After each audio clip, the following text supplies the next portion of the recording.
go. Ladies and gentlemen, welcome to a special edition of Hawk vs. Wolf featuring Atiba Jefferson. I am so honored to be here. Thank you very much for having me. Thanks Good for morning, coming y'all. down.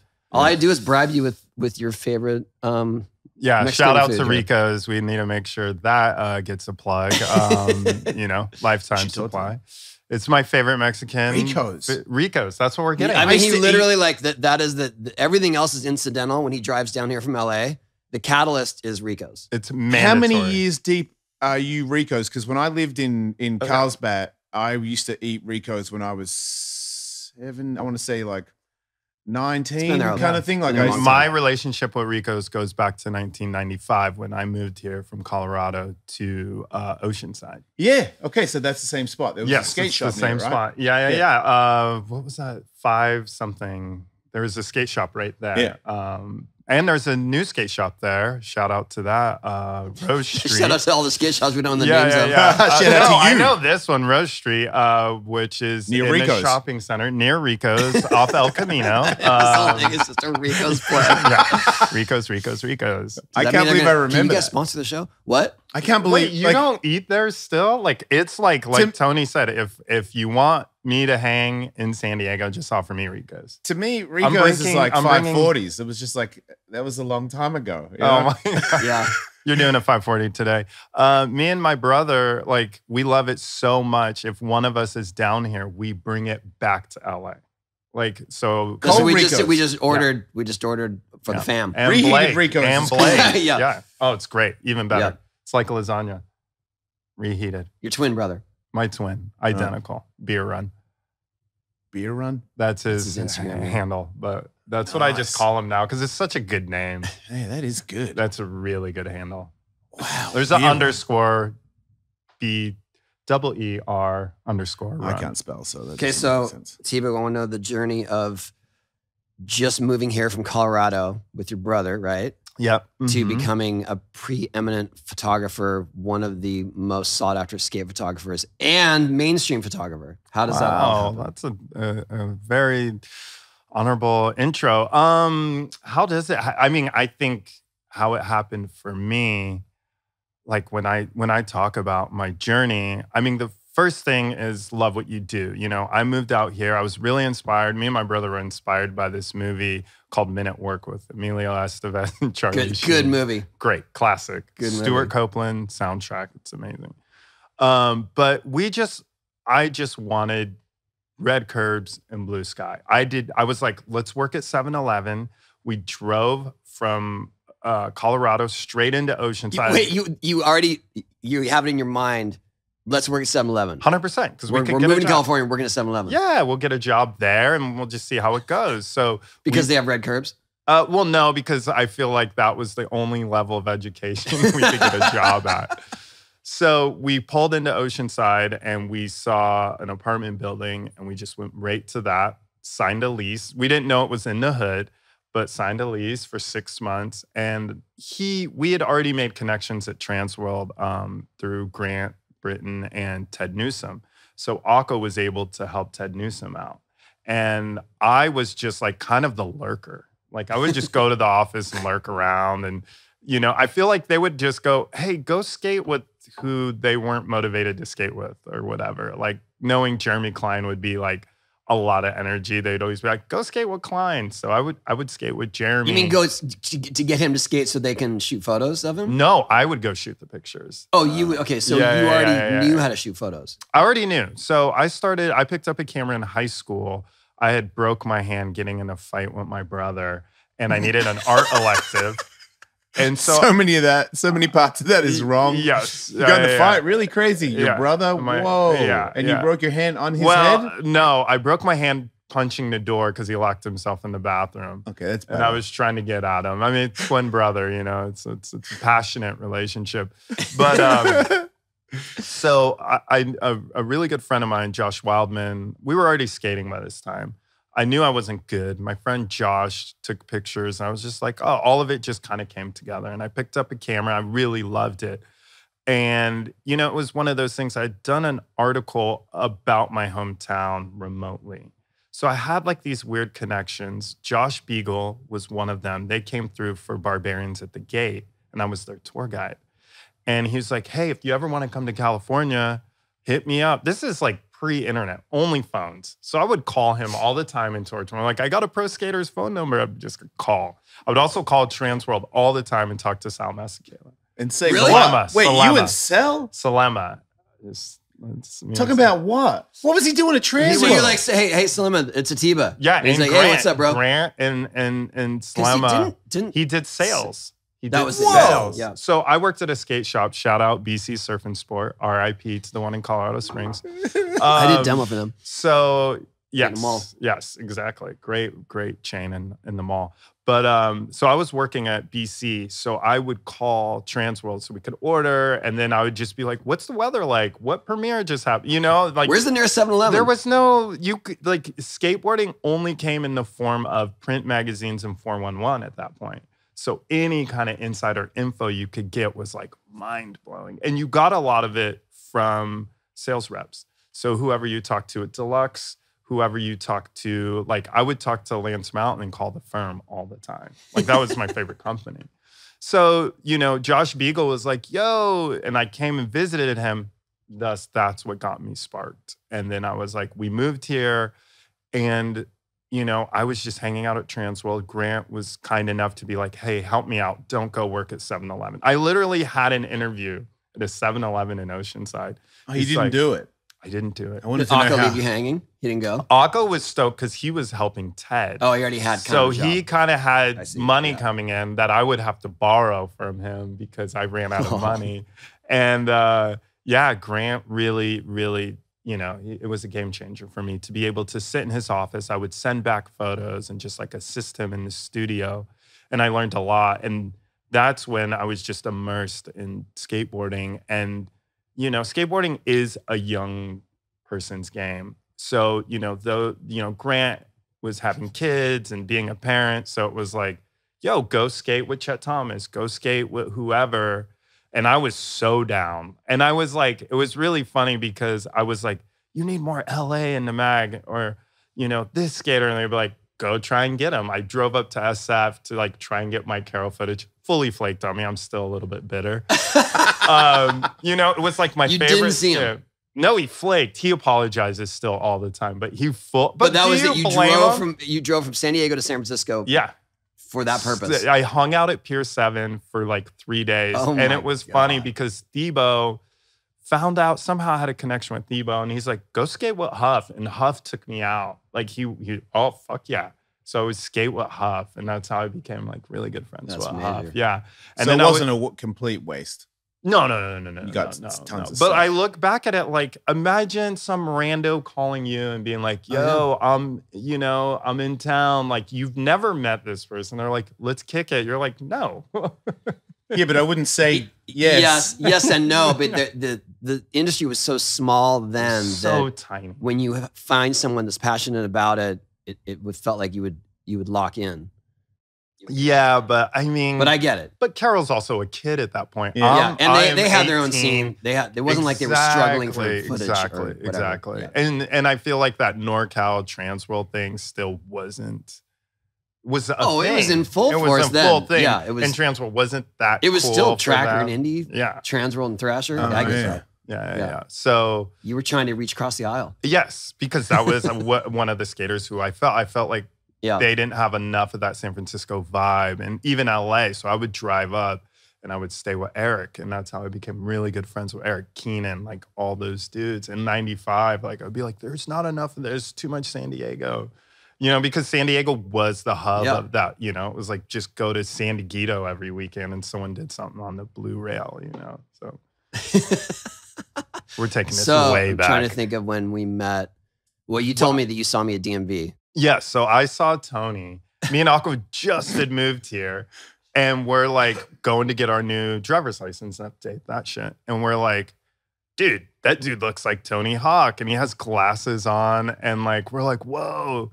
Let's get close to him. Like, we're not going to ask him, you know, we're like, let's get close. And we looked at his form he's filling out and we saw Anthony and we went, that's not him, and just walked away. Oh, you didn't put the two together. No. All right. And we're half I a thought ton. you told me that you figured it out. No. We Oh my just God, looked and we were like, Not even that's later not on him. when you walked off. No, like, wait a later minute. when it was like Tony means Anthony. Yeah. dummies. Yes. I still get that. Yeah.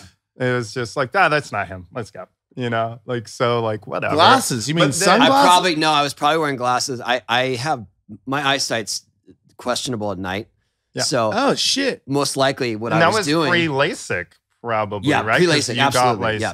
LASIK. And so I would put glasses on in line at DMV and memorize the letters for the sight test. Man, really? So that they wouldn't say I had to have corrective Oh, lenses okay. on it because Yeah. my eyes were just on the cusp of that. Yeah. I mean, whatever. I cheated. Okay, Yeah. I cheated. And then Busted. I got LASIK surgery the next year. So now you're not breaking the law. Not breaking the law. There you go. If you And see then him I at night, met ladies you. and gentlemen, he's safe. Yeah, it's not a criminal. But that's what I would do because I would be in line, like squinting at the letters, trying to okay, I know that one, I got that one. But then I probably had glasses on. yeah. And then I met you at Transworld, and then you looked like that dude. And I was like, Son of a bitch, it's him. yeah, it's him. Yeah. Him in the flesh. You know? God And damn it, me he as was a there the whole little time. kid, seeing Tony Hawk for the first time was like, what the Wonder fuck? what year- And so then we that was- went on a tour, which Not long after, right? no, not long after. So that tour would have been 96 because remember the Olympics, you had done the closing ceremony. Oh, in Atlanta, In yeah. Atlanta. And which is kind of crazy to think about the tragedy that happened there. And I was so unaware of that when we flew there, right? You mean with the bombing? Yeah. Yeah. This is from DoorDash right here. Tony Hawk, myself, Bucky is accidentally here. He's eating a burrito that we got from DoorDash. We did not use the offer code that we are going to give to you because Tony man, I paid should- for it, and he likes paying 25% more than anybody who listens to the Hawk versus Wolf podcast. He's like, True. no, Yep. I will not use the promo code Guilty Wolf. as charged. And you know why he doesn't use the promo code Wolf? Because it's it not doesn't have Hawk Wolf. Hawk in it. That's right. You That's damn right. Yeah. Oh, There you go. Oh, well, then Yeah. way to go, Flex. Yeah. Yeah. Spend That's extra my money. flex. That's how he does I'll it, you pay guys. extra just to spite you. If you're not Tony Hawk, ladies and gentlemen, and you wish to get DoorDash cheaper than normal people, unlike the Birdman who pays extra, when the DoorDash guy comes here, he slaps them in the face with a large sum of money and says, here, make sure. Yeah, he slaps the man or the lady. He doesn't care. He slap them all. But for you guys that aren't Tony Hawk and don't have numerous video games, you are going to save 25%, zero delivery fees on their first order of up to $15 or more when you download the DoorDash app into the code WOLF. Wolf, not Hawk. I'm Get rolling my eyes. 25% off. Unless you're a billionaire and you just want to blow your cash. Zero But it delivery tastes better, fees doesn't it, Bucky? It tastes better that on way. your first Yeah. order. Thank you. When you download the DoorDash app in the App Store and enter the code WOLF, baby. Don't forget this code WOLF for 25% off your first order with DoorDash. Subject to change, terms apply. Hey everybody, Jason Ellis and Tony Hawk here, talking to you about Squarespace. Squarespace. Yeah. I've hit my head a lot. Sorry. But do you have a website, Tony Hawk? I do. What about a domain name? I do. Yes. Did you use Squarespace? Not for that. You blew it. Let me be the first to break it to you. You royally blew it. These guys do it all, and it's very easy and convenient. You know about it though, right? Yes. You've heard about these Yes. guys. Mhm. They're pretty heavy hitters, right? Yes. So if you were like, I'm gonna do a website. I've got like comedy videos that I do, or maybe I'm very stretchy and I have like a lot of different stretches that no one's seen before. I'm about to change the stretch game. You're gonna get a domain name, you know, Okay. Stretchy Pants 5000, and then Yeah, and then you okay. start your company, Stretchy Pants 5000 wear. And then you start True. doing And insane then all the stretches. resources, right. Yeah, Got you it. pull Yep. your foot around the back of your head and put it in your ear would be the better There you one. go. Yeah. thank There you you. go. How I caught All right. that? You better quote like your head. Yeah, Stretchy Pants 5000 in the house, everybody.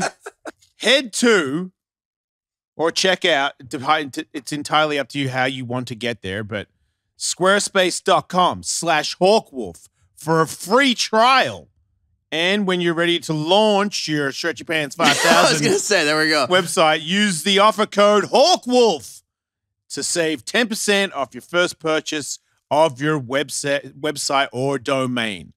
Thank you, Squarespace, for sponsoring this podcast. Because we flew into Atlanta, so there was a Birdhouse trip. It was Tim Von Wern, Paul Zitzer, Willie Santos, and Andrew Reynolds. And it was a minivan, just skating. I mean, I don't want to ever say this about Tony because he's one of my favorite.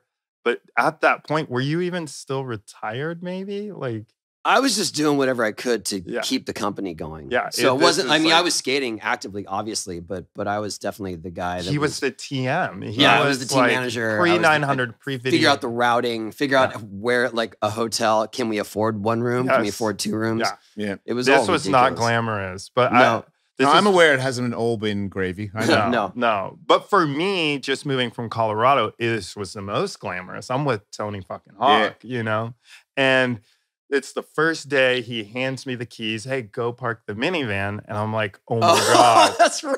I'm like, oh my God. Can you drive? Wait, no, we got. No, yeah, of course. Yeah. So why do I feel like you're about to tell me you crashed a minivan? No. So with the minivan, we're at a Holiday Inn, most likely. Yes, it was a lot of Holiday Inn. We pulled up to the front to unload stuff. Yeah, we had a roof rack. We were packed to the gills. Yeah, roof rack, whatever. And then I have to go check in everyone because I have the credit card. Yeah. So I hand him the keys. We go park it, and it's a covered parking. Go on. So I'm like, yes, Tony Hawk just asked me to park the van. So I'm like, cool. Oh, dude. And I'm like, oh my God. And I'm just like, fuck. Yeah. Wow. Didn't check the clearance. Yeah. Fully had ripped this roof rack off the minivan. One of those covered ones? Yeah. Oh, the capsulated one? Yes. You fucking ripped it off? No. He crumpled it like an accordion to the back. Yeah. It was dust. It was the gone. thing was and I'm just sitting there in the parking lot waiting for him to come out. I'm by myself for I'm down there for a second. It felt like an eternity. I'm just like, what do I do? I can't fix it. Yeah. This is 95. You don't have Amazon. You don't have credit cards. You didn't have any money. None of you had any money to buy it anyway. What are you talking about? Yeah. To put it in context, I debated buying that because it was an expense. The roof rack, but I was like, there's 6 of us in this van with all of our gear for 5 weeks and skateboards. We're not going to fit in the van. Yeah. I need to get something. Yeah. Wait, so you didn't even own it? You rented it? The thing on the... No, I bought it. I'm just saying I questioned buying it. Yeah, because it was like a big expense. Yeah. And you trashed it. First tee. First day. And I'm just sitting down there what the fuck? What do I do? And I'm fully panicking.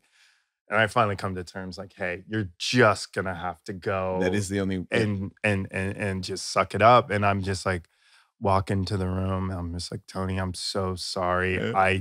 I just wasn't thinking, and I ripped the roof rack off.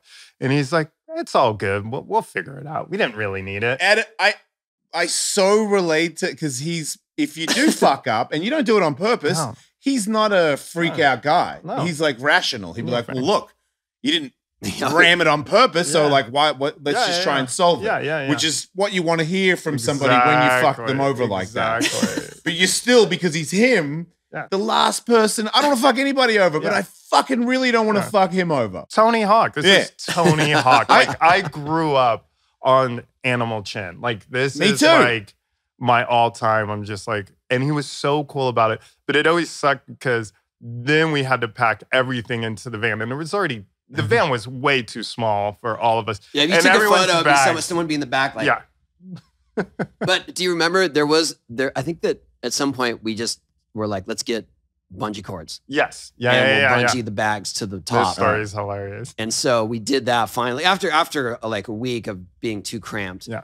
And so we bungee all the bags to the top because there was a long drive. Yeah. And we drove through torrential rainstorm. And my bag was on top. And I had a brand new red shirt in my bag that bled onto everyone's clothes. Yeah. What? Everyone's clothes turned pink. Yeah. Like it made no sense that it permeated every single bag. Like, and so people, when we finally got to the hotel, everybody in the demos, every stuff is soaked anyway. Yeah. It's all soaked, and they pull it out, and everything that was white is pink. So does that mean the whole team's doing demos in pink shit for a couple of weeks? If you're white, everyone pretty much tossed the white shirts. Yeah. It was. I mean, that trip to me was very. It was.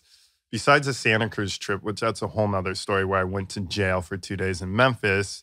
Because Ron Whaley yelled, "Fuck you, pigs!" But why do you go to jail for that? I was driving the van. Still, well, all 5 of us got arrested, and you all went to jail. Like he was like, I don't know which one it was, so just all of you. Well, no, we were skating a demo, and we didn't have the permit, and like the cops, they were just bike cops, and they were like, "What are you doing?" You know, there's a couple hundred kids, and it's just chaos, and they were like, "You can't do this." And everyone's like, "Why can't we?" You know, it was Richard Kirby, and he was kind of, just talking shit to cops. They're like, "You're getting arrested." And Chet Childress was our TM for the trip. Yeah. He's like, "You can't do that. You're getting arrested." And then Brian Childers got arrested. And then so they're like, "Ron, bail us out, like figure this out." So he hands him the keys. I'm driving because Ron had been drinking. And Ron just yells, because there are bike cops on bicycles, "Fuck you, pigs." we take off and we're laughing. Like, that was hilarious, but we got to figure this shit out. We got to call Kendall, and we're at a red light, and they just surround us on their bikes.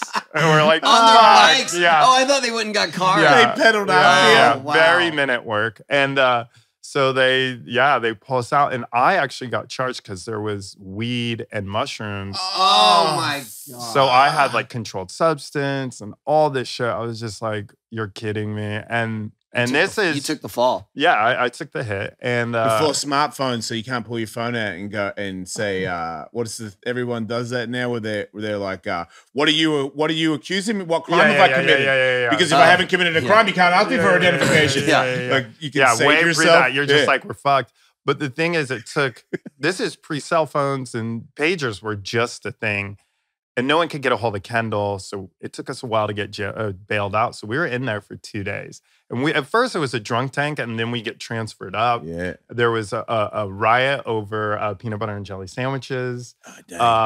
Chet got his glasses stolen. You guys next to each other? Like, could you? For a second we were, and then they split us up. And it was funny being in jail when people are like, "What are you in for?" And you're like, "Dude, I really didn't do anything." And they're like, "Yeah, right. That's what everyone says." Like, "What'd you fucking do?" I was like, "Skateboarding." And everyone's like, "What? I'm in here for like serious crimes, like fucked up shit." Once you get transferred up. But anyways, back to our trip. It was an amazing trip because the funniest thing is, okay. Yeah, I think I would have heard about you going to jail if that happened. Yeah. The funniest thing about the Birdhouse trip was really looking back at it. And it would be like someone would bring an old paddleboard and be like, "Tony, Grandpa, get over here and sign." Like, Tony, I was the old guy at that tour. He was the old dude. Yeah. And you were how old in 96? 96, 28. Yeah. He was the old dude. We would make jokes like, "Tony, come sign this relic." Wow, you've been an old dude for so long. I finally embraced it. Yeah. Because now you're like, well, yeah, now kind of. On that but tour, 28. On that tour, vert ramps were so rare that when we would come upon one, no one has skated it in months. The one it was in the middle of nowhere. I remember being so stoked to be finally like, I get these vert photos of Tony. Yeah. In the middle of nowhere.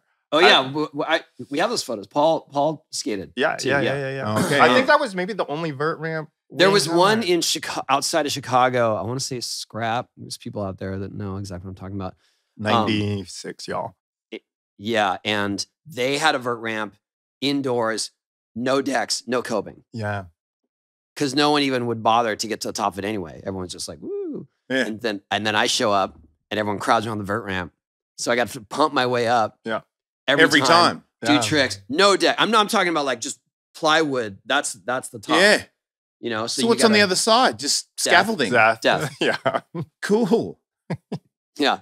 And then I remember like doing that for, 15 minutes and just getting worn out. And finally I was like, okay, that was the vert demo. This is over. Wait, did Paul skate with you? I don't know if Paul was on that. Paul was, there were a few guys that were interchanged through the trip. Okay. So I feel like Paul left after a little while. All right. Yeah, I remember you doing a 540 in Louisville on a big quarter pipe and being like, this is, I mean, I have a photo of it. You're like padless doing this 540 on a quarter pipe. And I was just like, this is so cool. But it is crazy to think that that still got so many cheers, but everyone was all about Willie Santos. Like Willie Santos was a machine. The draw. Yeah, and he killed it. And was also selling stickers on the side, but not airing you out. Selling we're not going into that. Yeah, Willie can't defend himself here. Yeah, that was cheap. That was cheap. I have many Willie stories though. Did you? Yeah, okay, I'll leave it alone. There were people like that in Vert too, just so you know. Oh yeah. I'm not shaming him. I remember seeing some people with like groups of people around them, and that they made packs before they came to sell. So there were sticker packs. Wow. These were $10 sticker packs. These were 20. Yeah. I feel like if you're a vert skater though, that was just straight desperation. Yes. It was, you know. That was needed. This is just necessity. Yeah, I remember this isn't us just trying to cash in. We literally need money to survive. I remember seeing it and just thinking, oh, that's a really smart idea. And I'm too drunk and stupid to gather that one. I was like, oh, wow. Yeah. No, I see how that would make sense. I feel like on that tour, it might have been. So that van we were driving was the Birdhouse delivery van. Okay. I think. Are you sure though? Because you picked it up in Atlanta. I thought it was a rental. Oh, really? Maybe someone drove it there. Maybe though. Someone could have easily drove it. Yeah, there. That's more likely what on our budget. That's what was happening. Yeah. But we had these boards that were 6-ply that was like an experiment. I don't know if you remember this, but we had these boards that were 6-ply, but they were supposed to be stronger. There was like a layer in it, but it clearly didn't work. Oh, you know, they were, and so we had all those, and we were selling them out of the back of the van for like $20 with a full disclaimer, like, you guys, these are not strong. They're not good. Yeah, they're like, they're cheap. They'll work, but if you're gonna try to kickflip down some stairs and you don't land on bolts, it's over. All right. Yeah.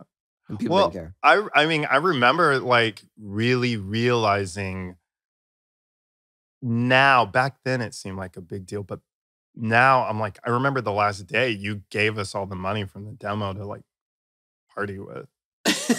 You like the whopping $400 we got. Yeah. And it was like, I think we got like $80. Well, it was because when we would set up those demos, I tried to get between $400 and $500 depending on how many people we had in the van. Yeah. And that was supposed to pay for gas and hotel and food to get to the next stop. Yeah. Right. Yeah. But a lot of times we just didn't get paid. Yeah. They're like, oh, well, we thought it was going to be this, or we were going to be able to sell. It was always some excuse the shops had. Even though you'd had an agreement before that. Well, yeah, it was verbal. It was me calling shops before, but it was more like we would just drive away dejected, like, we didn't get the money. So now we all have to share one room tonight and we're only going to Taco Bell. But every once in a while, someone would pay us what the agreed amount was and I could share it. Yeah. Would you ever contemplate asking for the money? Olive Garden was going out.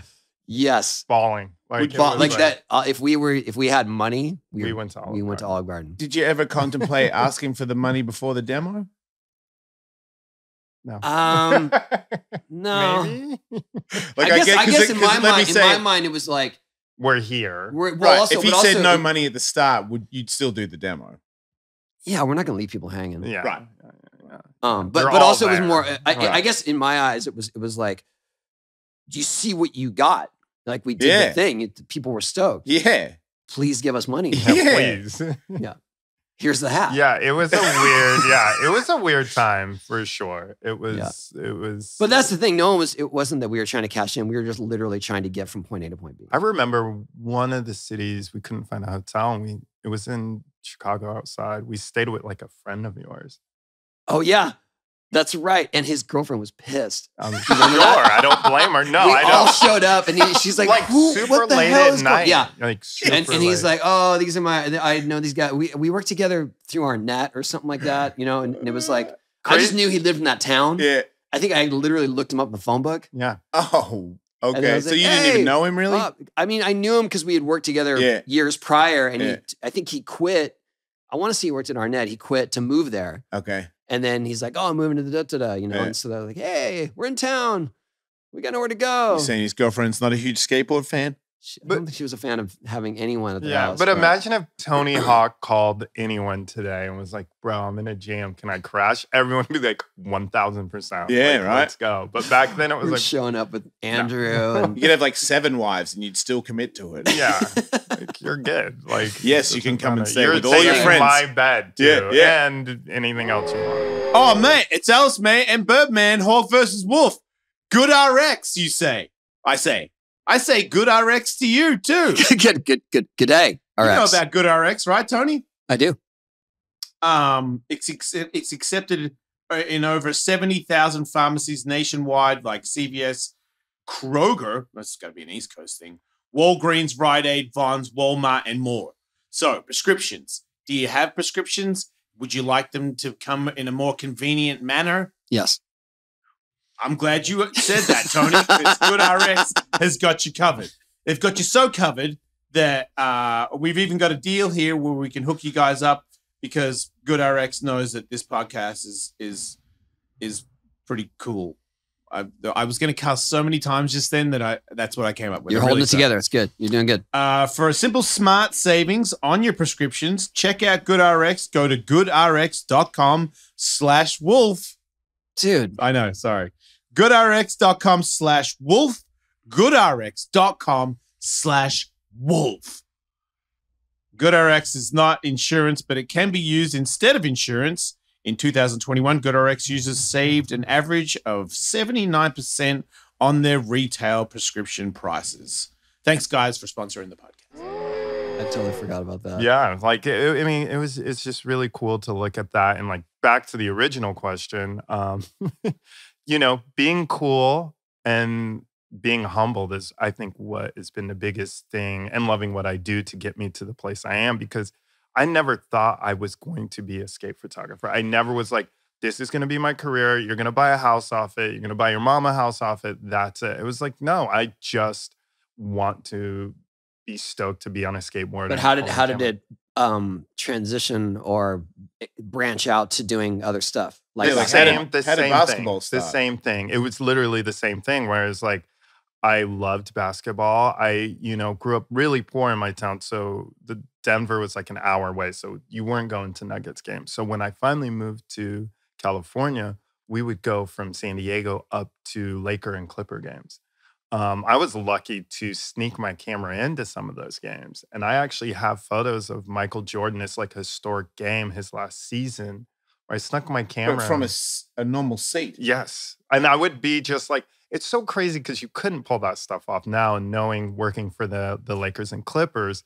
Like if you saw someone with like this crazy long lens. Because you would have had a lens as well. You like, would just bring it in. No one would say anything to the at the Forum and the Sports Coliseum. I think there was a vibe too back then that everyone thought there's no way you're that good at shooting photos. Yeah. So it doesn't really matter. Exactly. You might have this gear, but you're not being paid. I also wasn't good because those photos are terrible. But I am stoked because I have these photos of Jordan playing, and and his last season's 96 with the Bulls. So I was like 20, and I just really loved basketball. I was going to the games and was lucky. It was the same thing like skating. My brother knew someone at the NBA from like when he worked at Warp and was buying basketball photos. They were like, we always need someone young. So let's put your brother in contact with Andy Bernstein, who's like, did the same thing that Grant did for me, took me under his wing and just was like, hey, you can assist me, come to games, taught me so much. At first, no photos, just watching him take photos straight from the bat. He was like, yo, just sit here on the court, shoot with your camera. Okay.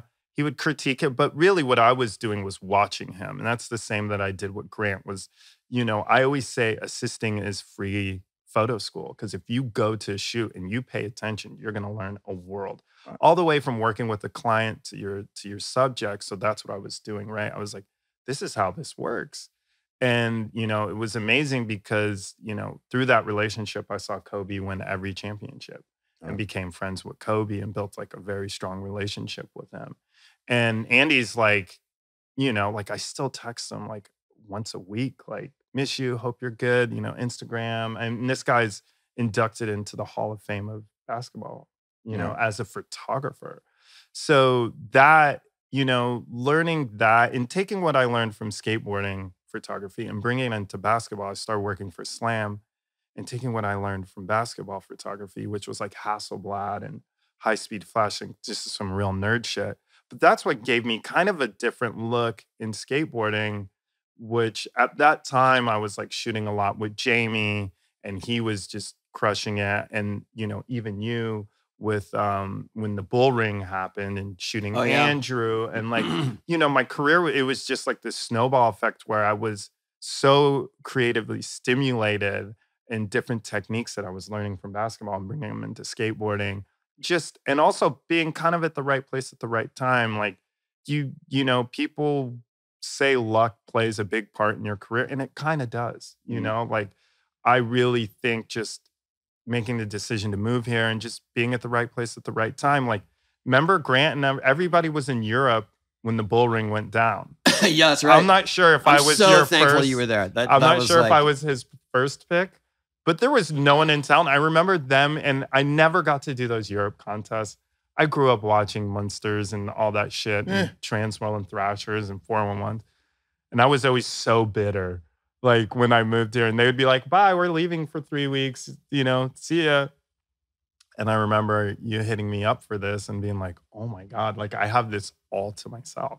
Yeah. Like that, I mean, the pictures there are still so great. That was one of the biggest, like kind of pivotal moments in my career to see him do the loop for the first time successfully, and document it. Yeah, shooting it with the Hasselblad and like getting creative in print film. And, it was really a huge thing. But, I used that kind of energy and bring it into my commercial work. And I think being a skate photographer, you're humbled because like being a skater, you're beat down. Like I always say that, like we try a trick for 3 hours to get 1.5 seconds of pleasure. And that's the same, with photography. We're getting kicked out. We don't know what the lighting's like. We don't. So but there are flexible. very few photographers, especially skate photographers, that are going to get the shot. Like you're eventually going to get it with anyone who's competent, but it's going to be a lot of, it's going to be a lot of maybe compromise or working together. Right. But if you just present Atiba with a project, like we're going to do this, he's going to get the shot. You don't have to worry about figuring out what the angle is. And that's so important. Like, for instance, when Andy and I did that double invert thing. Yeah. Andy and I had done it here once, kind of how we wanted to do it. I wasn't really all the way upside down, but I touched his board and we knew he had that trick. Yeah. And he kept calling me because he wanted to get a photo of it. And I kept avoiding his calls at the time because I knew why he was calling me. And I was too scared. Like I didn't want to do it. It's gnarly. And finally he's just left. He wasn't leaving me voicemails. And so finally, this is kind of before texting a little bit. And he finally called me and he's like, hey, I know it's scary, but that's why we got to do it again. And we got to get a photo. And so then I finally called him back and I said, I'm not doing it unless Atiba shoots it. That's it. Like that's the only way that you're going to get me to do an invert on your skateboard again. Yeah. And called him and had to work around his schedule. And it was like, all right, Tuesday, 10 a.m. We're doing it. Yeah. That was it. But I knew he would get it. Very stressful. And the funny thing about that is like, I really love that Tony has this face in me because I'm a street skate photographer. So like inverts and all this stuff, like I didn't grow up shooting those. The only bit of vert was like obviously with him, but like hanging out at the Y. Like back in the day, you could just go to the Y and like have your camera out. And that was like, the vert. Adel's, Adel Diani is here. Let me just pop off a photo, and that was the vert mecca. 100%. Sure. I'm very stoked I got to experience that. But like that double invert, I was like, oh my gosh, if I fuck this up, like people can die trying this. It was You put very a lot of pressure scary. on yourself. And it's not like you're shooting a sequence. Grab a frame, like shooting your second 900. That's easy. It's got to be a sequence. Just don't run out of film. You know? Okay.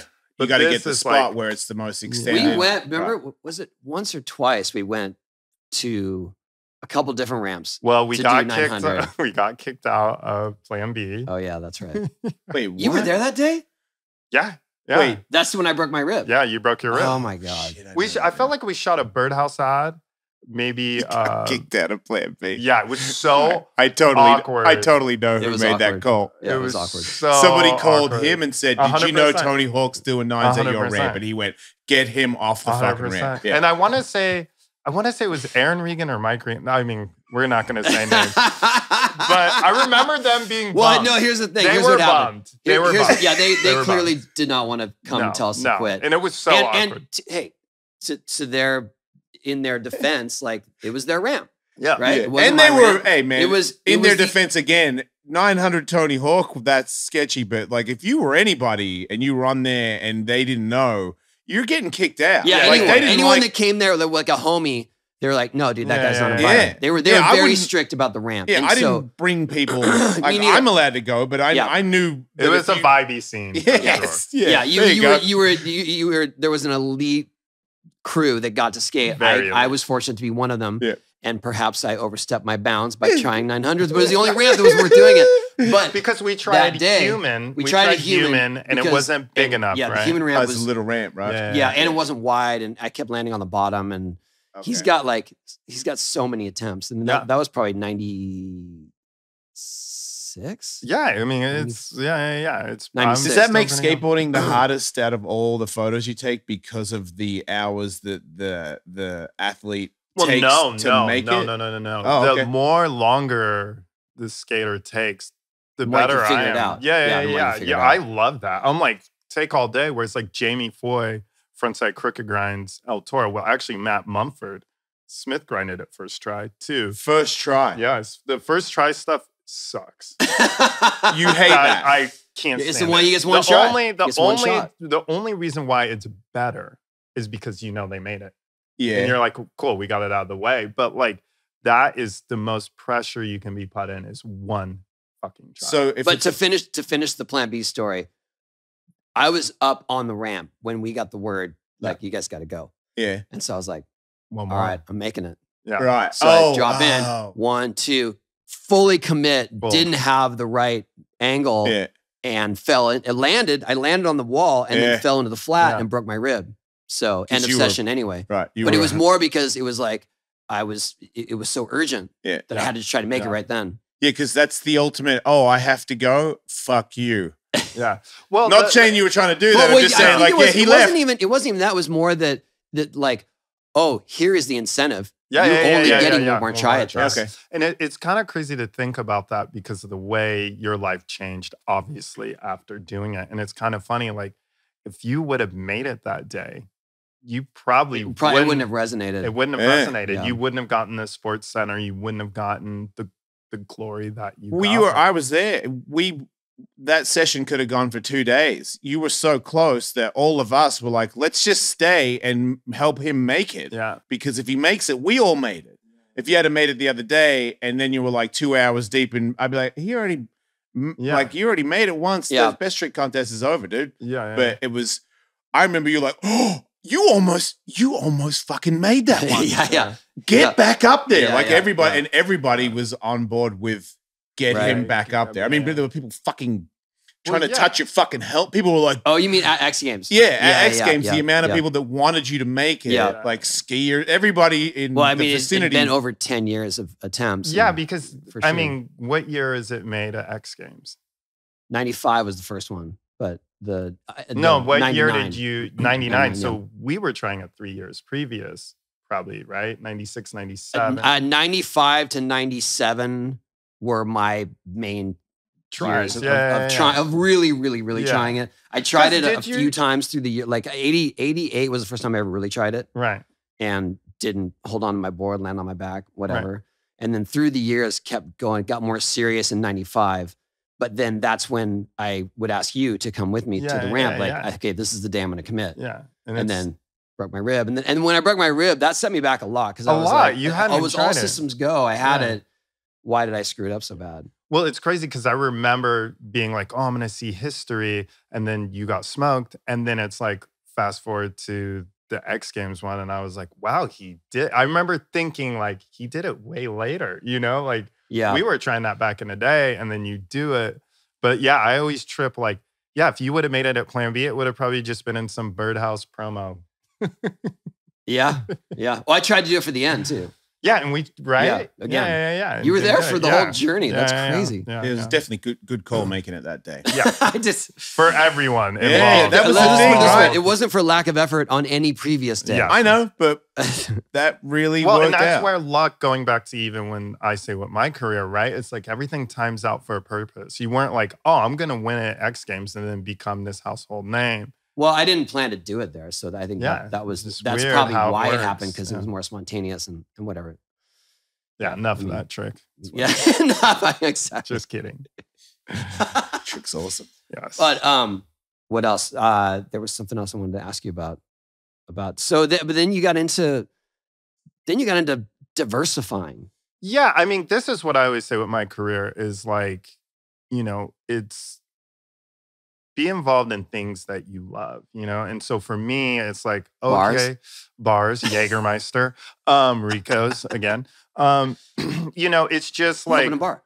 Oh, okay. I mean, not me, but I've invested. You're not there behind no. I mean, yeah, I've done some guest bartending gigs. They're really fun. You get really hammered really quick. But, it's really like... It's not what all bartenders are supposed to do. No, I know. But I learned it from my friend Mark Razzo. But what it really is, being lucky to have the opportunities to be successful enough in life. And people always say, just like in my career, I shoot what I love, right? Like people are like, you need to shoot more swimsuit models and stuff. I'm like, I just love sports, music, and skateboarding. Those are like, to be able to always be in a situation that you can shoot your idol and then sit back and ask them something is pretty insane. Yeah. Like, to put yourself in a situation, whether it, I have shot Michael Jordan or Tony Hawk or Ice Cube, or, the list is so crazy when I sit back. And that's kind of even the same with like investing in things that you love, like whether it's buying Apple stock or investing in St. Archer Beer Company, it's like, just get involved in what you love and you're always happy. You guys were hustling on St. Archer though. I mean, I know you invested, but you guys were like doing a lot of promotions. I'm a big cheerleader. If I really like, shout out to Canon cameras, it's like, it's organic if you actually love it. You know what I mean? And it's like, that's the big thing I think you should always. Can you talk about the thing we just did last weekend? Yeah. I was like, actually, like, let's, I don't because I want to have the element of surprise, but I was like, this is such a good platform to like hype up something. I'm so excited. Yeah, I just saw that you had your old skateboard and you were with a bunch of other skateboarders. And I'm like, something's happening. Yeah. We thank you, Tony, for being a part of it. Of course. I got the call from the Circle Jerks to direct a music video for Wild in the Streets reissue. And that's, they're one of my favorite bands growing up, punk rock bands. 40 years later, 1982. And we were brainstorming some concepts, and we'll save that for later, but we wanted to have skateboarding in it. And it's a timepiece. So, getting old boards and having old skating, and which is insane because I was researching skating from 82 to 85 in the streets is not very progressive. Like it is. What are you talking about? You mean Burt reverts on curves? Yes, wasn't progressive? Like watching the Bones Brigade video show, I'm like, where's the street skating? Because, I started in 89. Yeah. And I always thought I was so OG. And I'm like, you're not OG. Because you take a history lesson, you're like, once like Tommy really started bombing San Francisco, you saw the progression in street skating. And I feel like I clearly am late to the party, but I've seen a lot of progression of street skating from when I moved to 95 to currently. And currently, you go skate with like a Shods and Cater, and these kids are insane. Like what Costin was doing for his last trick, someone's doing at a skate park switch first try. Skateboarding is at such a different pace. Like people can just sit on a front crook down a double kink, where it's like a front crook on the ledge was like, oh my gosh. So doing the research for this music video, it was really fun to be like, I'm going to call all the OGs up and the new kids.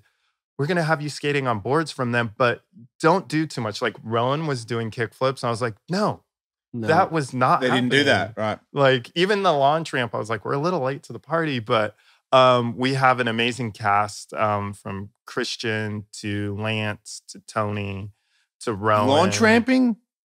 Yeah. Sal Barbier. Sal Barbier. Nuh-uh. Sal Barbier and Christian went into contest mode. They were literally ripping so hard. Fuck it. Sal used to kick the shit out of it. Eric Costin too. But Sal Barbier, I mean, unbelievable. Yeah, unbelievable. That was his window. Yeah. Was definitely jump ramp And times. But he still has it. I mean, we're all older, right? Oh yeah. No, I'm not And saying it's doesn't like- still have it. I'm just saying like, but he could just snap into it. Yes. Yeah, exactly. And I look at Sal as like plan B. You know, I'm looking like back foot flips, double flips.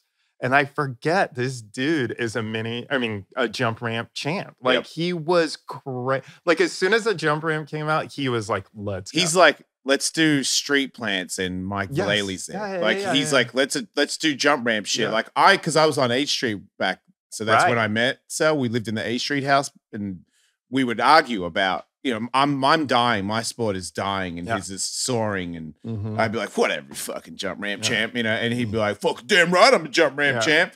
And then I was like, oh, really? Like, what jump ramp shit? And then we got into it. I was like, oh, shit, I don't really have an argument for you. That's crazy. You can do pretty much everything that was ever invented off that. Yeah, but it's also crazy to think he's in great shape. He doesn't age. But Sal's got to be close to 50. Yeah. And he's like cranking head up, just this ramp's not steep enough. I can go bigger. Like you're just like, wow. That's amazing. That's really, because that's the most amazing thing is like, I'm 45. It's not like I'm young, but like to be able to look at skateboarding throughout all of this time. And when I moved here and to see that you had already retired at 26, because we had that board of the ship. Yeah. And to go, whoa, people are still ripping in their 50s, like this is unheard That's a of. bit of the theme of the show. In fact, I think people are getting sick of it. So Yeah. Don't talk about it. You know what? It's also inspirational. no, people do get hyped, but But also to have the band, the Circle Jerks there, to go back to this video. The band was there at the shoot. And they're at psyched. the jump ramp. They were like, Pretty is Tony going to be here? Christian, like Lance, like they were so focused on that because these skaters were at the Group Sex day. I was there when they shot the cover of Group Sex at Marina Del Rey. Yeah, it's like there's 11. So much history with this band and skateboarding, and for me, a huge honor. And I am like, it's one of the most exciting things I've worked on, and that's my world of music and skateboarding coming together. Where I'm just so stoked to. It was super fun. Yeah, Lizzie and I were literally wild in the streets downtown LA. Yeah. No way. Yeah. And it's all on VHS. It's like, it's really, it was, and it was all guerrilla style. We didn't have permits. It's not like a big budget, but Ty Evans and Jolly were shooting it and I was directing it. Yeah. It's I had to relearn boneless ones. Yeah. I never do them. Boneless one on the flat? No, like on banks. Yeah. Oh, got a good one. This one's on banks. And it's really and cool. I bent I almost dislocated my thumb from trying to push it so hard. Okay, dude. But I got to give it for him. Yeah. Go big. My little kid in me though is just like as stoked as I am to obviously shoot so many things with you, whether it's here at this ramp or wherever, Elliot's and stuff like that. That like having you in the streets on your OG board. Like those are like my most valuable photos next to the loop. Like I'm like, oh my gosh, like I finally got Tony with this board. So it was pretty fun. Besides the Jackass. We won't talk about that. That's the board I use in Jackass, actually. I know. Can we talk about that? I mean, it's almost I know. Any day now. Yeah. Or the 4th of February. They just offered me a screening. Tastemaker screening. I didn't get that call. Tremaine, is my phone broke? Do you do tastemaker screenings? I don't even know what that is. I'm not a tastemaker. That's what if you have a certain following, whatever, I don't know, or reach, studios will offer you a screening of a movie and rent out a theater for you. Yeah. It's pretty sick. When are you doing it? The end of this month. All right, cool. I'll wait for the text. Right? Yeah. Looking forward to watching that. There's been a few. Well, I used to do it quite a bit. because it was fun for everyone in the office. They get to go, Friday night. All movies. What's that? No, just certain ones they're trying to promote. Or so this isn't from Tremaine. Isn't from Tremaine. This is from whatever agency or studio that is doing it. And I did it a few times, and then I started getting just inundated with requests and random movies that I wasn't really interested in. Right. And they don't demand it, but they imply that they'd like you to write something. Hit a post. Right? I mean, that's kind of, there's this unspoken thing like, well, we're, in the theater, we got all your crew, popcorn and drinks and stuff. It's COVID. Come on, hook us up. Okay. Yeah. So then I started getting very picky about which movies I would do and ones that I knew I'd want to, like Bad Grandpa. I got to scream Bad Grandpa. Yeah. And then I just got the word that I'm get to do Jackass, and I was like, yes, anytime, yes, let's go. If you don't like it, do you lie? Let's not. I haven't had one that I like I said, I haven't had one that I was like, this is terrible. Right, because you get to pick. Because I would be like, I'm probably not going to like that. You don't want me to go to that movie, and I've had some where it wasn't as good as I had hoped. Okay, but and you still I'm just I try to highlight what I liked about it. Yep. Fair enough. I'm not. I don't lie. I don't like just give some glowing review that's just like, oh my God, you got to go see this movie. But sometimes it's great. And it's yes, good. Go see this. And we know Jackass Forever. Jackass is going to be so great. Good. Just the thing I did in it. Yep. I was there. It amazing. Was insane. I'm so lucky I was Cossack on broke his ankle. Yeah. Yeah. I saw it. I was like. in front of me. That's really funny. It's a dangerous set. Wait, is he doing a stunt or he just... you can't really explain. Broke it just standing there. Yeah. You'll just have to see. But let's put it this way. I was getting dragged across the street. Cool. Yeah. It's fucking... It's literally... I was wearing a costume and part of it just got blown off of me. Yeah. And then I was dragged on my body. Like, I have scrapes all of my back from it. I mean, it's Jackass. Yeah. It's it's going to be great. It's literally like their timing is really great for this. The world needs it, and what I saw in the 4 days of being there, I was like, oh my God, I forget how dangerous, but yet funny. And it's just, we had Poopies on here after the shark attack. Yeah. I mean, that was insane. That was for Discovery. Yeah, that wasn't even Jackass. Yeah. Poopies is insane. And the crazy thing, like some of the stuff, like seeing they did such a great job of having new crew with the old crew. But it was like to see like the old crew coach them was like, yo, dude, you're hesitating. There's no hesitation. Like if you got Knoxville coaching you, you're like, yeah, you just got to eat shit. Right. And these, there is that hesitation. They're new and they really worked on. But they developed it. They really did develop it into an art form. They're masters. Movie. They are 100%. And being there on the set, you kind of realize like, no, there is a craft to doing this. Like it's crazy. I mean, Dave England almost like, I mean, I was like, this guy just could have died on one of the things that I saw on the day it was there. It's fucking dangerous and hectic and, as rehearsed as it is and as great, 1 millisecond wrong, you can be engulfed in something. It was funny. It was funny being directed by Spike. Yeah. With him, because he had a very specific thing he wanted me to do in this scene. And he's like, no, just do, like this, like, don't look this way. Cause it was hard for me to not acknowledge that this thing is coming at me. That's you will probably hurt me. Yeah. He's like, no, but don't look at me, but you're just strolling. Like that was, like, well, that's, I mean, Spike is, hands down the biggest influence on my career because he took photography to so many different levels. And as a kid, there's just something magical about Spike. But being able to be around him, that's where I go back to like, just sit on set and focus on what you see. And I'm just studying him on those sets. And I've worked with a lot of directors being, the behind the scenes photographer, but Spike, it's the funnest set you can be on. He's always having fun. They fuck around on those sets so much with the crew, not even just the cast. But Spike was making magic. I mean, by far, it's insane to be able to be there and like be there for your scene. You plugged yourself into the most iconic moments over the last few years, you were at the Olympics the whole time. I didn't even put that on my list of things to talk about. I made a little list. But I got there and I'm thinking that it's going to be, I don't know, NBC photographers, Reuters photographers, Getty Images type of stuff. And then it was like, oh, there's Atiba. Yeah, oh, Atiba is the photographer. Who's not a contest shooter. How's that happen? Me, shout out to Jeff Landy. He had hit me up. And it's actually funny because the year before, I was supposed to just go as a guest. Oakley was going to send me and my really good friend, comedian Blake Anderson.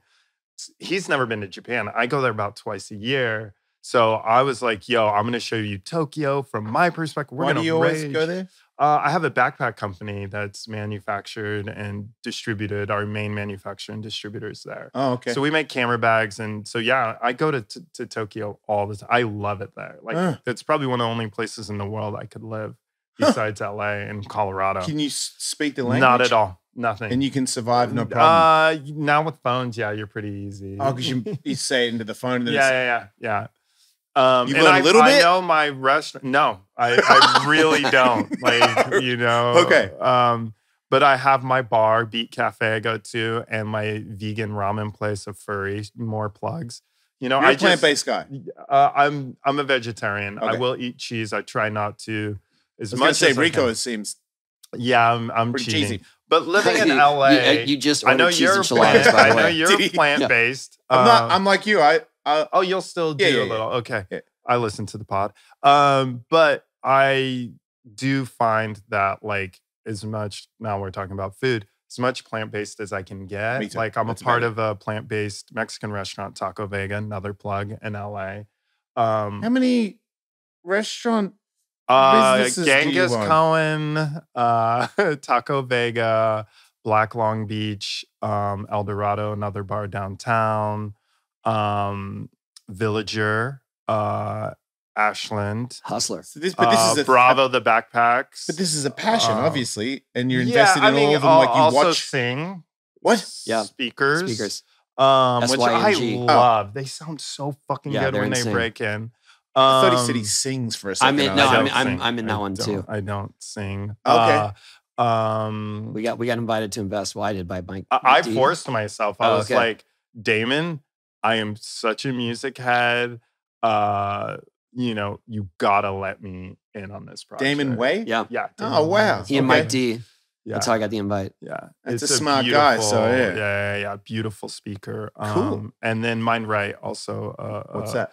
It's health bars, like snack bars. Shit. So that's what Deerdick and his team. Okay. Joe Jonas is a part of it, Malto. So yeah, I mean, I could actually be forgetting something else, but It's okay. Doesn't I surprise love me. investing into my friends, Yeah. and what they have doing. And it's But just you super sounds like you fun. have a good eye for things that are gonna do well. Yeah. And some have failed. We all know Okay. that. Yeah, I'm Yeah. not 100%, but only invest money if they're willing to lose it, is Right. what I say. Yeah. So, but I also play a little bit of the crypto game and Yep. do a little bit of, not a little bit, but stocks. Like I bought Apple stock, not that I'm going to retire off of it, but I invest in Apple because I love it. I bought Canon stock because I love it. It's just invest in that stuff. And I was talking to a friend the other day who's a big investor, an ex-pro skater who's now retired, who just does stock stuff. And he was like, the beginning of the pandemic, he'd never invested in Apple. And he's like, yo, I invested in Apple because, when everything crashed, I was like, I always talk to him about stocks. I'm like, hey, I'm going to snap up some more Apple. And he's a big investor. And he's like, yeah, you made me 6 figures off of just that text. So Deerdick was who got me to invest in stocks in 98. And then Y2K happened, lost it all.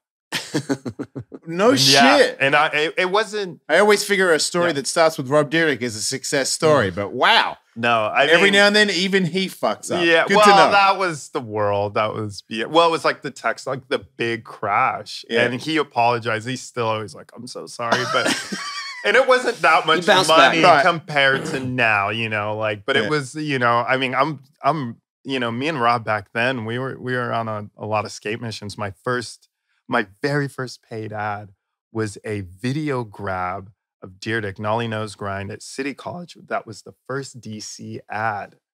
Oh, wow. And that's sick. because you would film and shoot photos back then. I was a terrible filmer, still am. But I remember Skin being like, yo, come on this mission with me. Like, I'm going to shoot Deerdick. And I was a huge Deerdick fan as a kid. And you know, Memory Screen is one of my favorites. And Deerdick, we meet at a basketball court. And I already loved basketball. And Ken Block was there. He's like, this is Ken.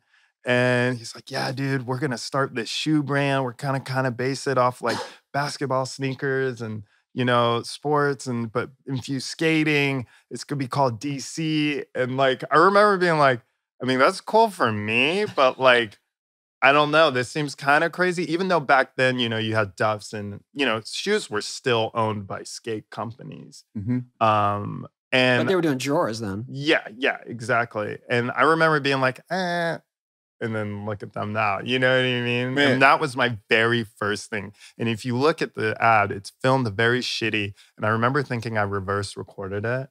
And Deerdick did not get close at all. Like, he tried for like an hour, and you skated with Deerdick back then. Like, fuck, you know, freaking out. And the first one he like really went for, he made. And I remember being like, and you know, like Deerdick was always kind of fucking around on such. And he wasn't a very serious skater. You know, it was like he would try it or get fucking pissed, you know? And I remember him making it and being like, did I film that? Oh God. Like, you know, and that was a scary thing about being a photographer back then in the film days too. So many times there was this lab down here called Chrome. And I would get my film, like I would skate all day and at night drive from North County down to Sereno Valley, what do they call that area right off the 805? Yeah, Sereno Valley. And I would drop it off and it would be at Transworld the next morning. And you'd be like heart pumping action. Like, did I fuck up? So like, why was it a video sequence? That was videographs were just on their way out. So on their way out. Yeah. So you were still allowed to pull off a video. That was like the Big Brother day, right? Deerdick, I'm not trying to air out Deerdick. I love you so much, but you know, we would have went through a lot of film. Yeah. So, you know, would have been I thought you liked it if they took a long time. Sometimes too long. Sequences are film rough. day. Yeah, you wouldn't. Nowadays with digital, like all day, like give me a chair and we're chilling. I had a photographer, you guys know who it is, but I tried something for a while and then he just would rip out the film from his camera. He did it. I only shot with him one time, and he did it to me.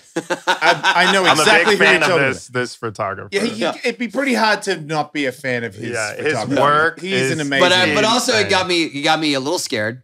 Yeah, that's so mean. When he did it, and I was like, I better make it.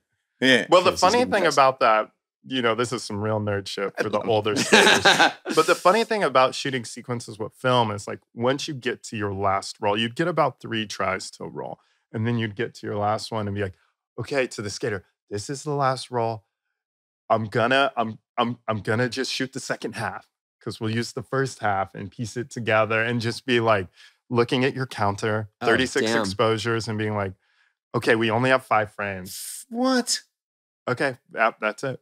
Like, we're done, you know, because you run out. Like, you run out. It's like, it's so I didn't know that. Yeah, me neither. That's crazy. Mm-hmm. Yeah. That guy took a photo. That guy took a photo of me and got on the ramp. I was doing a tail grab to fakie, and he got on the ramp with his foot halfway up the transition to take it from underneath me. And I bailed the first time because I felt like he was so close that I was going to hit him. And he goes, "What the fuck was that?" And I was like, "I thought I was going to hit you." Fucking throws this, and I don't even know him. I know he's a gnarly photographer and that I probably shouldn't even be doing this with him.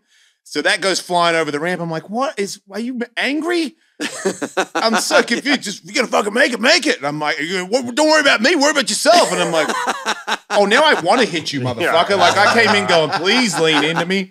But he made me make it. I was like, we're doing it now. I've never gotten mad. Like that's one thing when I'm shooting skating. Like, you know, there are people that you can tell, like they're like, fuck. And I'm just like, as a skater, dude, it's hard to make tricks. Oh, you walk the walk. Yeah. Yeah, like I'm in there with you. Like we're in this together. That's what's so glorious. And I think you make such a bond with pro skaters as a photographer. Like, you know, a lot of skaters are my best friends because you're in the trenches together. And when you make a trick, I made the trick. You know, it's such a special relationship versus like a portrait where you're like, we had a moment, but you know, you just stood there. No, this is like, we hopped a fence. We went back 5 different times for 4 hours. Like we battled it out together. And it's like really, you know, it's like my relationship with you for doing that for so many years is special, or Andrew Reynolds, or like Heath, or like, you know, my relationship with Kareem is and Eric Costin. These are like relationships. There are people that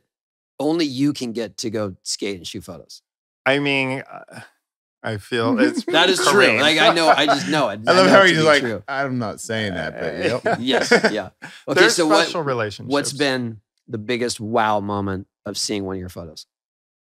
Wait, wow moment in the sense of for you, it's just like, oh my, how did this happen? How did I get here? It doesn't have to be skating. My biggest wow moments of just my career. Yeah. Well, I mean, it's still when I see the most amazing tricks. You know, that is always like, even now older. You got to be witness to it. Yeah, like, you know, like Jamie Foy, front crook El Toro. You're like, whoa, I'm still able to see this. This is insane, you know?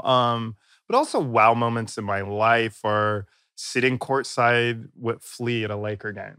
Like, I grew up loving the Chili Peppers and have made a relationship and a friendship with this dude. And I'm like, how did I get? Yeah. I've only sat in front of those people on the court taking pictures. I've never been able to sit and drink a beer, have my feet on the pine. You know, that's a wow moment in my life. What about seeing one of your photos out there? I'm going to give one more wow moment. Sitting front row to Louis Vuitton show. Virgil had me in Paris. Ooh. Front row. And I'm sweet. like, all these celebrities, and here I'm Monsieur Atiba Jefferson invitation on my seat. That was a fucking wow moment. I was just like, or, you know, and doing a Louis Vuitton trip. He had me go to your photos can be better than anyone's. You deserve to be there. Yeah, but that's like as just a guest of Louis Vuitton. Like what is we the went Louis to Vuitton trip. How does that we go? went to Venice in Italy. They made us shoes by hand in their factory. It was fucking insane. That's a wow moment. On the day they made the shoe. Yeah, we sent in, it was like you send in your design of material. It's a custom shoe.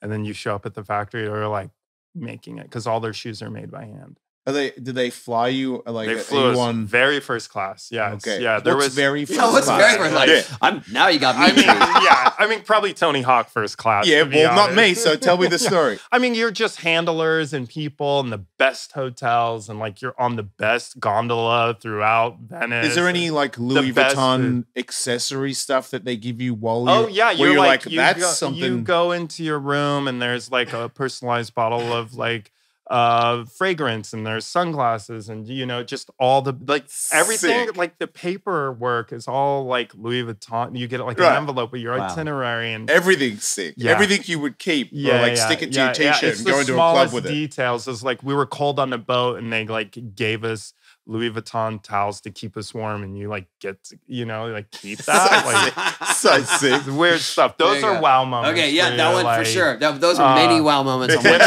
trip. Cooking lasagna dinner for the Edge from U2 at my house, and he's sitting eating lasagna with his wife Morley. Did he have the hat on? On my yes.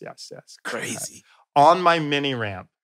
Yeah. Oh, that was what? Because it was COVID. So everybody was like, let's eat outdoors. Yeah. And he's sitting on a mini ramp. We're drinking Jameson. Mini ramp. See what I did there? And yeah, I've been there. On the edge of the mini ramp.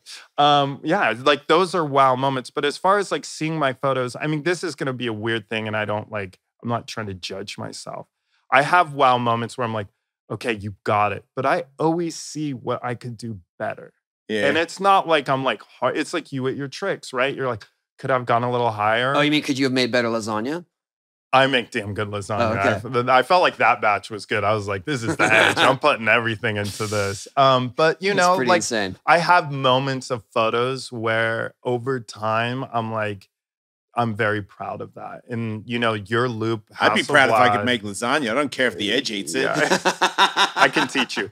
My mom taught me. But like your loop is still, you know, the Hasselblad black and white. That's still one of my favorite photos mine too. of all time. You know, Yep. Reynolds, the frontside flip that I put out way too much, or, you know, just certain things where I'm like, you got that. But that's also what photographers do. They're trophies. And you always want to shoot this person. And you're always just like, you know, you want to capture things you love. And, you know, but also like Kobe Bryant, you know, there's so many photos of him where I'm like, wow, he never took a bad photo. Like, whether it was him playing a game or like because shooting skateboarding, especially portraiture, skaters are awkward. And it's like, ooh, that's not a good portrait. But like certain people photograph so unbelievable. Like you never take a bad portrait. You're comfortable in front of the camera. Michael Jordan, you know, Kobe Bryant, Allen Iverson. I mean, every frame you're just like, we're good. It's a wrap. You know, like it's just like unbelievable. How is like, it the confidence or is it just a good looking guy? Like Kareem Campbell, always. Keenan, always. Those dudes you were just like, yeah, we're good. This is done. You know, some people just really have it, you know. I remember being in a hotel and the sun was coming up. I'll leave it at that when it comes to that story. But Kareem was in my room and we were hanging out and he got a hand towel from the hotel, from the room, and he put it in his back pocket. And we were listening to some music or something, smoking some weed or some shit. And he's just like looking at his ass in the mirror, like looking at the towel and like rearranging the towel and just keep putting it in different ways to like, and then he's like, yep, that's it. Yeah. And I'm just sitting on the bed watching him and I was like, did you just do 20 minutes on how sweet that towel is in the back of your pants? And he's like, yeah, like, duh. And I was like, I fucking like you, dude. That is cool. Like, I wish I was as cool as you. And I started putting towels in, but it's just not the same. Reed's just got a different deal. No, I'm like very stoked that like I grew up like, you know, as a black skater, like he's our god. Right. And like when I moved to LA, you know, did this big interview with him and it was just like tracking him down. This is just call the home phone. Right. And sometimes I was just like, fuck it. I'm just going to go to LA. I'm going to knock on his door. He's very elusive. Yes, I know. Yeah. We're friends. You know, he was, but the great thing about Kareem, I'd be like, elusive is a good name. He's the most. Good word. He'd be like, I got to run this errand. We'll do it. You know, but he always, once he was skating, it was all in. And that's what's so rad about him is like, people think he was like flaky back then, but he was also running an empire. Yeah. You know, from action to like, I saw him last year and I'm like, Kareem, I kind of never knew what you were doing then. No one knew. Like, it was just kind of normal to have a company, but like the money that was probably coming in and out of that is insane. You know, like being one of the bigger shoe companies at that point and and it's just like, you're in your 20s. You know, like we were doing a couple years ago, and we were doing all the THPS stuff for the remaster. Shot the cover. Thank you very much, Tony. That was my very first video game cover. We'll let him finish the story, but we can talk about video games. That was pretty sick. We did the 20th anniversary concert fundraiser thing, and I invited Kareem. He never would really commit, but he got all the info and he showed up. And then when we did the day that we were all getting together at the barracks, same thing. Like, anyone heard of Kareem? I don't know. You know, I don't know if he's going to show up or whatever. We're all there hanging out. We're all getting a group photo, and Kareem walks in as we're collecting for the group photo. Timing. Shows up. He's amazing. He when did the cover for Thrasher with all the black skaters. He fucking same thing. I'll be there. Yeah. And he just like, hey, I'll be there. And then when I worked on the film. But you're still not quite sure. No, you're never confident. Really know. You're not going to bet $1 million on it. But, you know, now I might. And then when I was working on the film about black skateboarding for ESPN, same thing. He was early, like 10 minutes. I was still interviewing Ray. And I was like, you know, I had to tell Kareem, hey, just stay. You didn't just cut off Ray Barbie? Can't cut off Ray Barbie. Cannot cut up Ray Barbie. Another god to me. See, both those guys are yeah, but the Kareem, best. They're the best. Yeah, they really are. And I mean, that 360 flip he did was insane. I mean, Kareem, yeah, that THPS thing. That was it. That was the takeaway. He did a 360 flip fake. He caught it super high on this quarter pipe, insane. and like there's young pros that would not do it like that. It was so viral. It was like it went crazy viral. And that's the thing about Kareem. When you really look at his career and what he did, he really like just dipping out and like just quietly leaving. Yeah. But also like the mark that is still there and the respect that's still there. But also as an entrepreneur, a Black entrepreneur back then, it's pretty powerful to see what he was doing in the 90s, pre-internet, and just really, lace up the boots and make some shit happen. So, and being a father, it's like, I'm a 45-year-old dude thumbing beers and drinking Jaeger, like this dude was like dealing with so much shit, So yeah, shout outs to he's Kareem. a really open-minded person too. Because for him to even have conversations with me at the time, I'm a straight up vert dude and not even a cool vert dude. No. And we would hang out for hours at clubs and all kinds of, he always had time for me. And I remember there was a time there where he didn't have to, and skateboarding probably would have appreciated if he didn't. Yeah. But he was always like, Ellis, man, and I'm like, hey, man. I was always, that's how I could tell he wasn't treating me any different. Like, that's how he was for me, because when I moved, I wasn't like, you didn't know who you're shooting with. Hopefully the guy got the photo. And Kareem was always so down for me. And I was always like, he took me on an Action Europe trip. It was me, Guy, Gino, him. No TM. Wow. I remember we showed up at World back then, and I was like, what? Like, how's this work? And they're like, we're going to LAX. Like, I was so, like, I didn't know. I hadn't been to Europe yet. I was just like, what are we doing? And, like, they were just partying. Like, they were raging. And I remember like going to clubs. We went to Goldie's Club in London, the Blue Note. And I remember they were like, Goldie wants to meet you. And the upstairs was hip hop, like not that many people. And downstairs was drum and bass. And like, they were like, okay, Goldie wants to meet you. And we went downstairs, and like upstairs, the hip hop was just like mellow. We were just sitting there. I didn't even drink then. I was just like, And we go downstairs, and it's just like shoulder to shoulder drum and bass. And I was like, this is the coolest thing. I remember Kareem being like, nice to meet you. Let's kick it upstairs and listen to hip hop. We were just like chilling. I remember, this might be TMI, but like even a girl like coming back to the hotel with me, I just like didn't know what to do. And Kareem gives me a Mary J. Blige CD and a condom.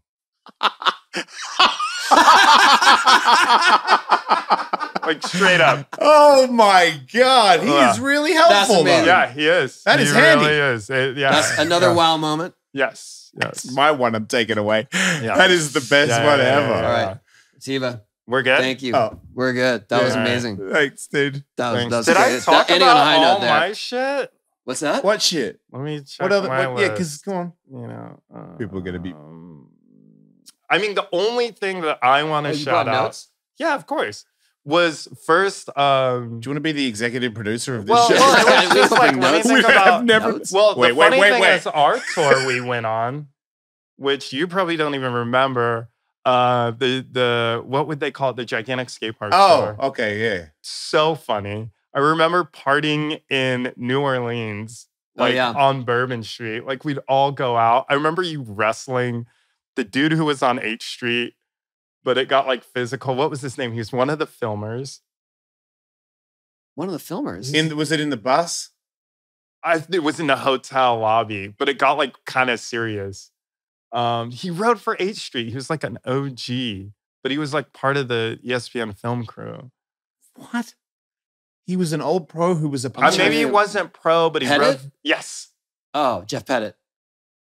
I know that name. You were wrestling him.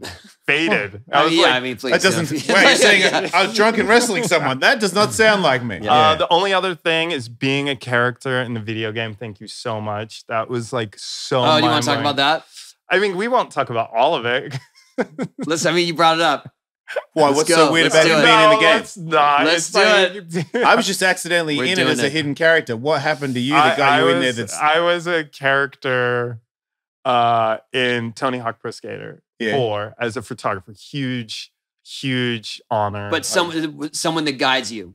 Someone that gives you info. Oh, okay, yeah. So you find him and you're like, oh, check this out. Yeah. And they, I want to hear your version of it first, I mean, it's so you had to do voice stuff. Well, they didn't like my voice. Wait, I mean, right? Like, I didn't. I wasn't. You went in and did it, and then when you in heard my defense, the reason why I don't want to I wasn't part of that conversation. The reason why I don't want to talk about this because I want to be in the remaster. I do. So editor, cut this shit out. But they used it's like us. No, I'm not cutting. chances. Dude, if we do a remaster, and it's that game, you're in. Sick. Okay, there you go. So they used like a very stock black dude voice. Oh, yeah, dude, that's not cool. It was not cool. Okay, it's different because I did a movie and I went in and did the voiceover and then someone did it over me. So when I watched the movie, someone goes, "Oh no!" And I'm like, I didn't fucking say that. Yeah.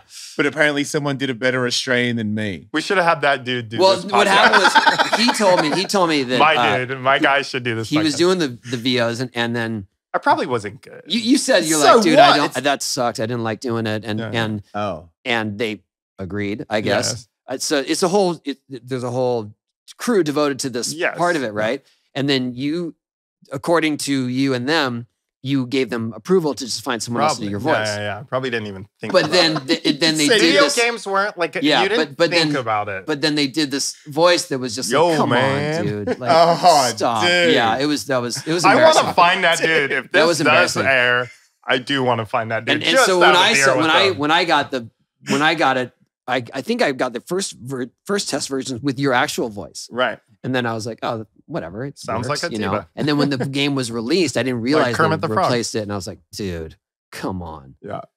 Like, this is a little too much. Yeah. But I think it was also the world, like, to their defense, like, no one, like, looks at what this is going to age like. You know, video games were still new. Being characters in video games were still a new thing. I know what you're saying. Yeah.